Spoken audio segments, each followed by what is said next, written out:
What's up, everybody? It's Adam, aka Punk Vid Music, aka PunkVid619, aka Cali Coaster on the YouTubes. I wanted to tell you about my first experience doing a wedding as a DJ.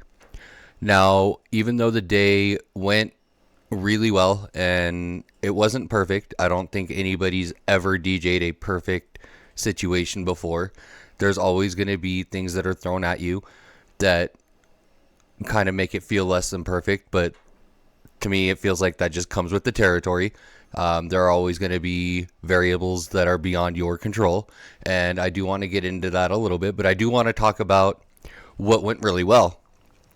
When I arrived, I got to the venue sight unseen. I had no idea where or how I was going to be setting up. I was so nervous that I even went out and spent $40 on extension cords and other electrical components that I thought I might need that I ended up not needing and was able to return to the store, which is good. It means that I was way more than prepared to set up.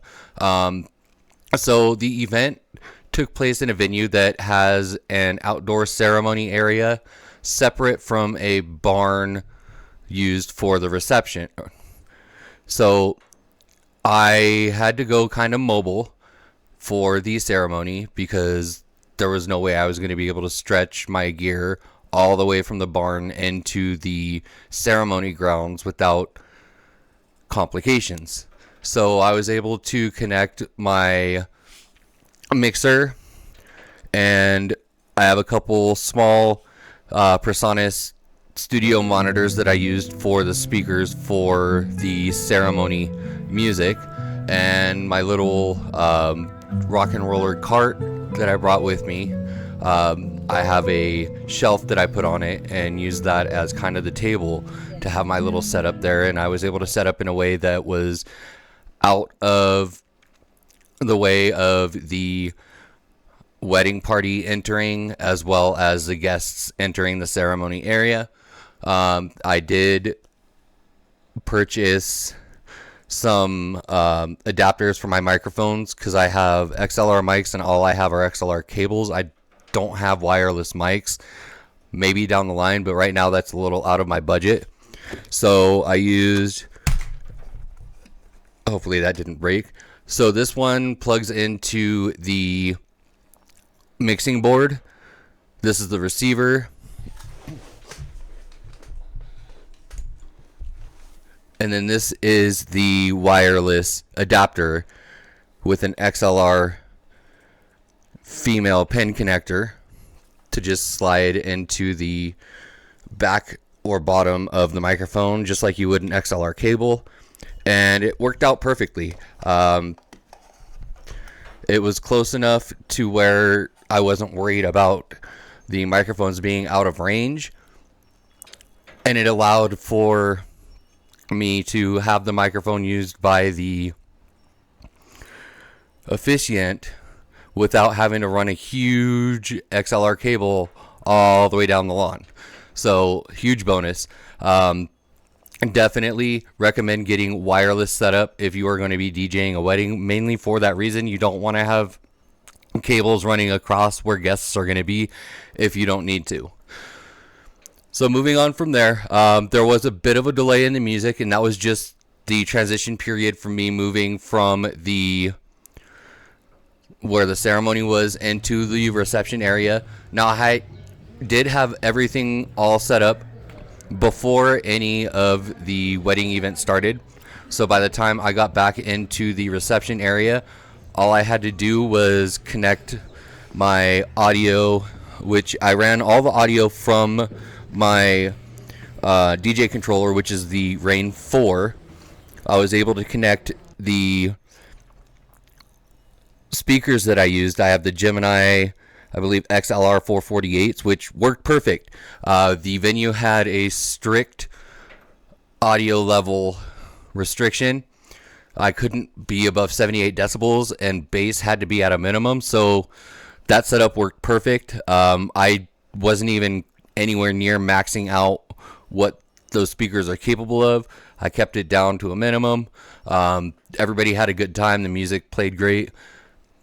And that part went really smoothly. So while I had the cocktail hour music, I went back out to the where the ceremony was, cleaned up all my equipment from there, and packed that up. And then I made it back into the reception hall within probably about 10 minutes after cleaning all that up. And the music hadn't stopped. So I did something that DJs are typically not going to do. But in this instance, I had no choice if I wanted to keep the music going. I went into the crate in Serato that I had built for the cocktail hour music and just selected autoplay and let that autoplay for the time that I was cleaning up in the ceremony area. Even though DJs don't really like to use that, I felt that was the most appropriate way to keep the music going while I cleaned up my gear from the other area. And nobody said anything. I didn't hear any negative reactions about that. And the coordinator, I guess that's standard for them when they do weddings there, because how else are you gonna keep the music going from one place to another and get the other area cleaned up without interfering with the events of the night? Anyway, so all that went really well.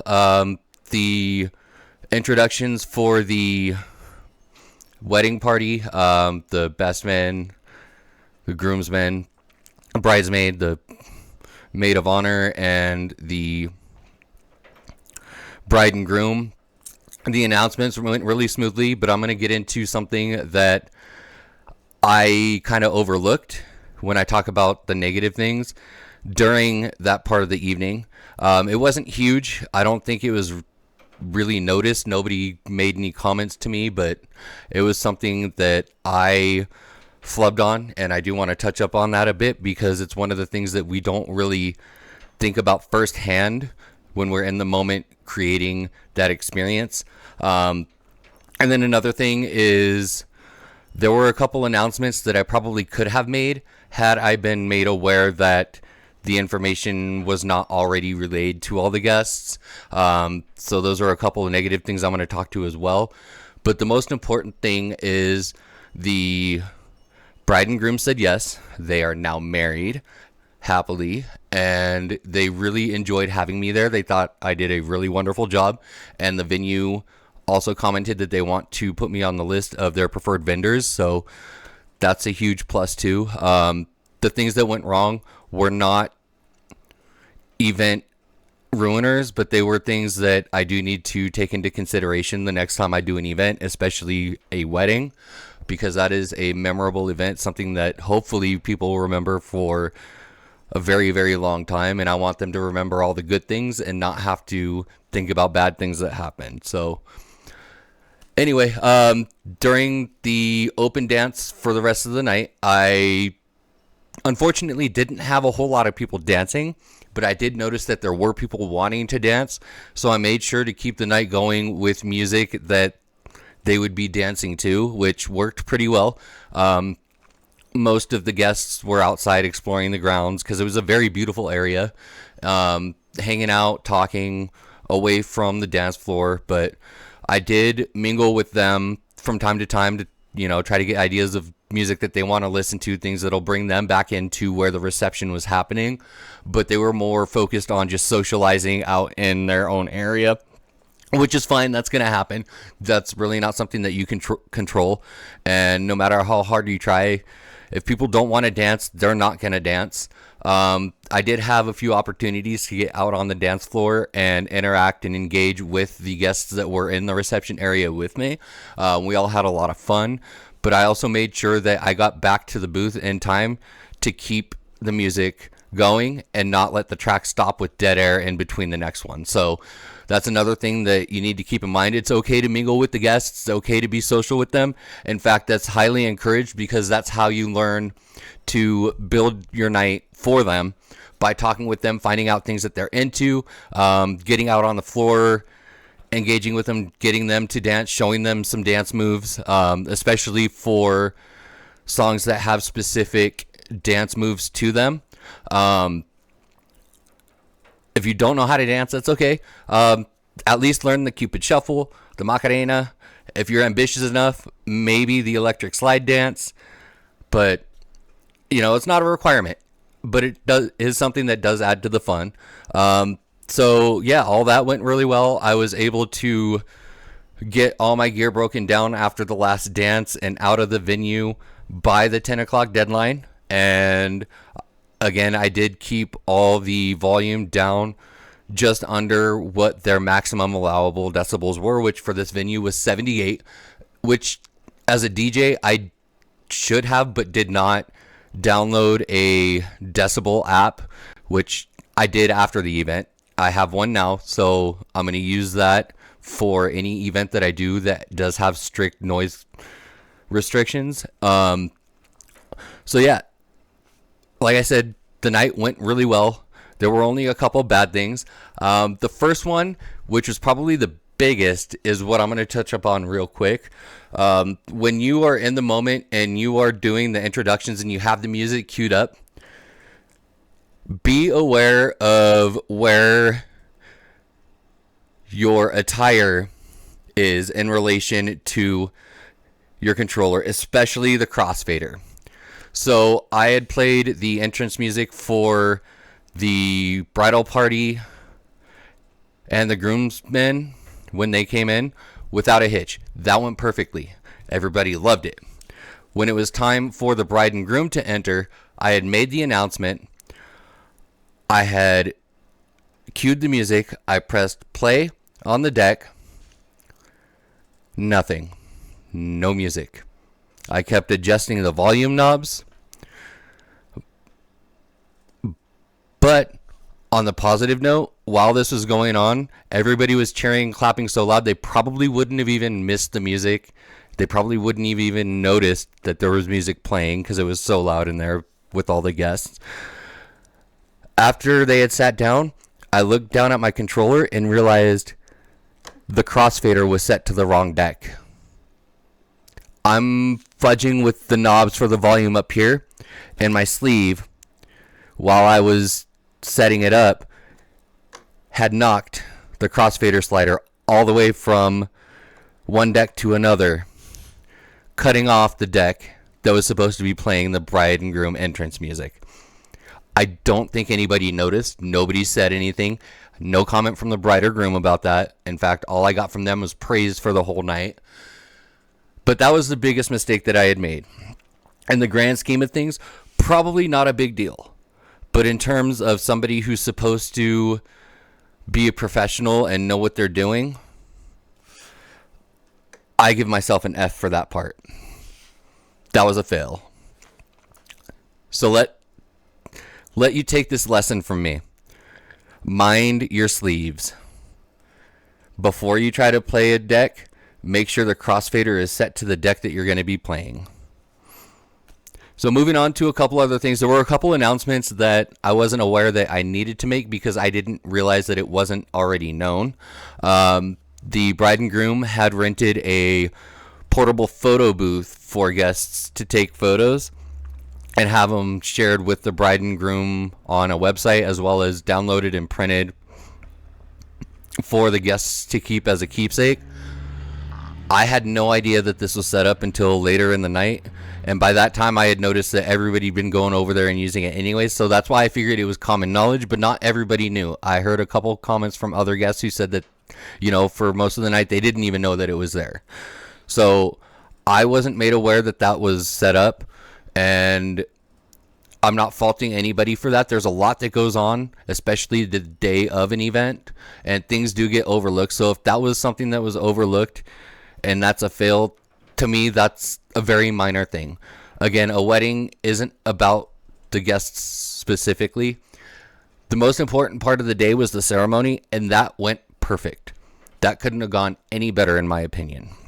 Aside from, mic issues from the officiant, but plus some wind, but that's neither here nor there. The important part is, like I said, they both said I do, and now they are happily married.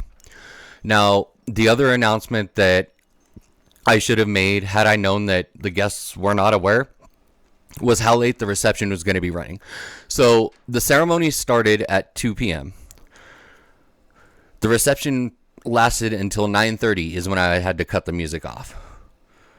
Apparently, people didn't know that the reception was going to be running that late. My experience at wedding receptions is the reception goes until the DJ cuts the music. That's one of my last responsibilities, is to cut the music on time. My understanding is when you're at a reception, as long as the music's going, the party's still happening, because that's what I'm there for, to keep the party going on. So had I not known, or had I known that people didn't understand that, I would have definitely announced that we have the venue until 9:30. So some good, some awesome, some not so good, and a huge fail on my part. But overall, for my first time, I think it went better than I could have expected for myself. I put 110% into my performance and 150% into preparation. To help keep myself on track for the night, I created a little cheat sheet that had the times for each of the mini events throughout the night, as well as the specified playlist for each part of the night. Kept those under my deck, and the coordinator who was working the event as well, that worked at the venue, did the most amazing job coordinating with me and making sure that we were both on the same page and keeping the night running smoothly. So overall, I gotta say, Jacob's Berry Farm in Gardnerville, Nevada, you could not have made my job any easier, and I hope I made your job easy as well by staying on track and keeping tabs on everything that's going out throughout the night. So I look forward to working with you again. And if you are interested in looking to me for your next DJ event needs, visit my website, www.djkoasta, that's DJKoasta.com. I'm also on Instagram at DJKoasta. Hope to see you soon. Thank you for watching. Let me know what you think down below. Things that, as a DJ yourself, that you've run into that you didn't think of beforehand, or just like, comment, subscribe. Take care of yourselves. Take care of each other. I'm DJ KoASTA. Deuces.